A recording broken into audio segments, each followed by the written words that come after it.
He called his father legislated trash in front of hundreds, but 2 months later, that same worthless man walked into the boardroom and turned the entire company upside down.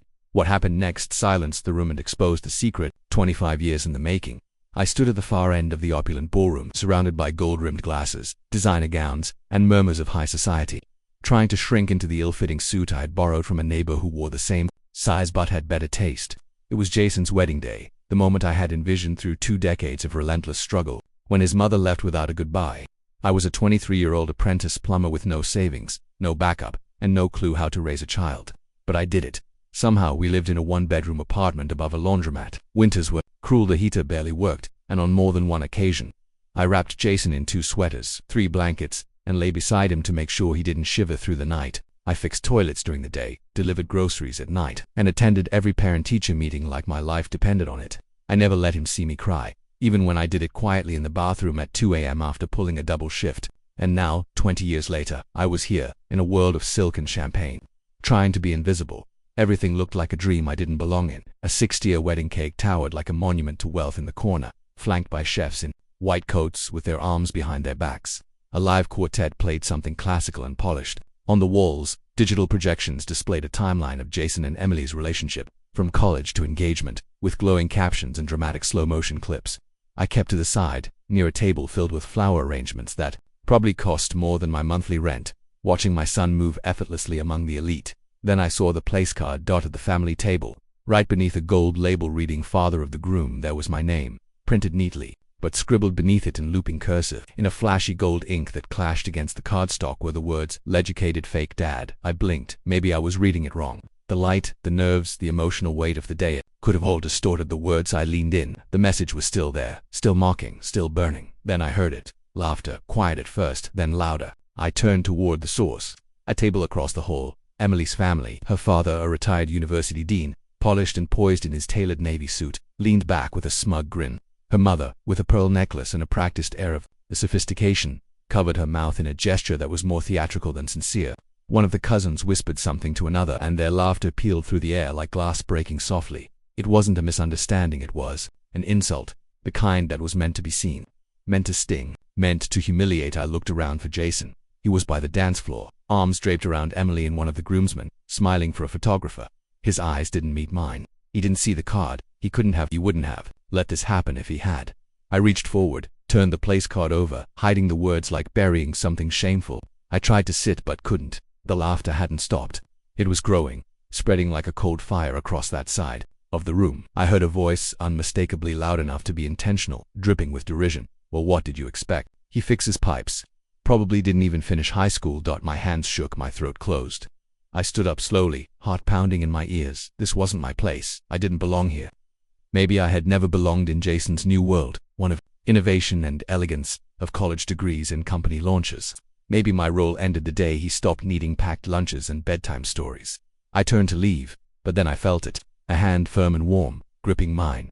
I turned. It was Jason. He looked different than he had moments ago. The smile was gone. In its place was a quiet fire, a stillness that was louder than any scream. "Dad," he said. "Let's go home." I hesitated. "Jason, your wedding," I said. "Let's go home." The music stopped. The DJ's hands hovered above the mixer. Conversations froze. Forks paused midair. Jason turned his gaze across the room, landing on Emily, then on her parents. His voice was clear, unwavering, echoing through the stunned silence. "You all just made the biggest mistake of your lives." And then he walked out, holding my hand like he was 6 years old again, like the years hadn't layered him with sophistication and distance. We stepped into the cold night air together. No car was sent to fetch us, no chauffeur holding the door. Just me and him, walking beneath the flickering streetlights, into a silence that felt heavier than any storm. I didn't know then what he meant. I didn't know what he had seen, what he had planned, or what tomorrow held. But I was about to find out. The hum of the city echoed in the background as Jason drove in silence. The car's headlights sliced through the fog ahead, casting faint shadows on the damp pavement. He hadn't said a word since we walked out of the ballroom. His hands were steady on the wheel, his eyes focused, not on the road, but on something deeper, something brewing behind his gaze. I didn't want to break the silence.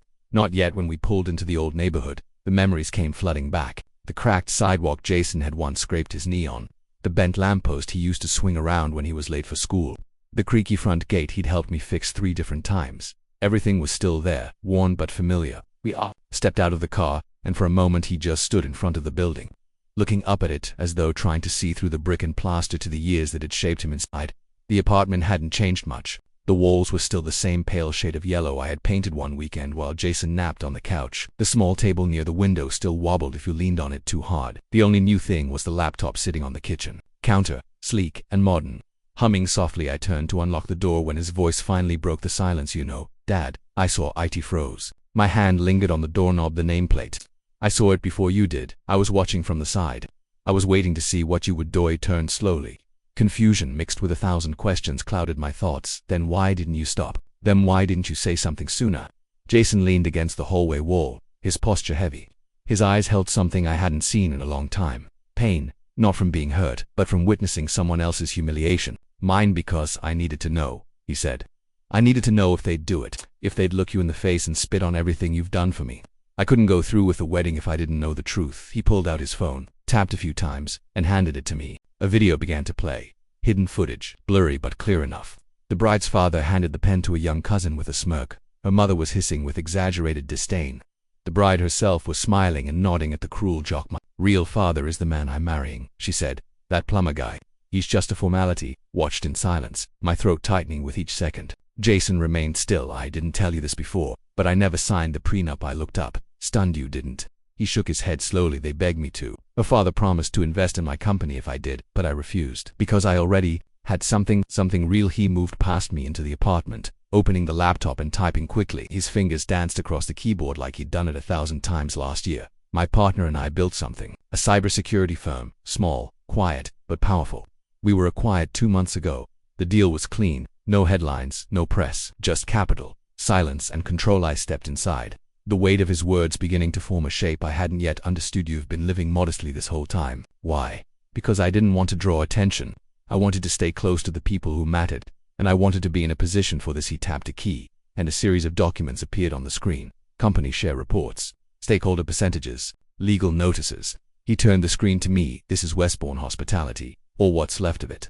For the past year I've been acquiring their shares through third-party shells, quietly, strategically. Today, I own 48%. Tomorrow, at exactly 9 a.m., I gained controlling interest." 50. Sat down. The floor felt unsteady beneath me. The reality of what he had done, what he had planned, began to sink in. "They thought they were marrying into wealth and status," Jason said, his voice steady. "But what they were doing was stepping into a trap. Because the moment they mocked you, the moment they treated you as less, I knew I couldn't let them keep the illusion.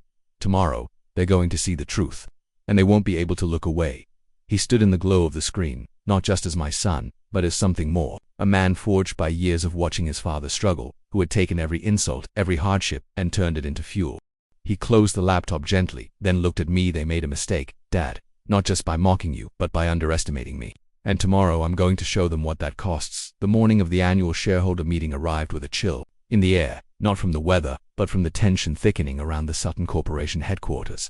Journalists hovered near the grand entrance, their lenses hungry for boardroom drama.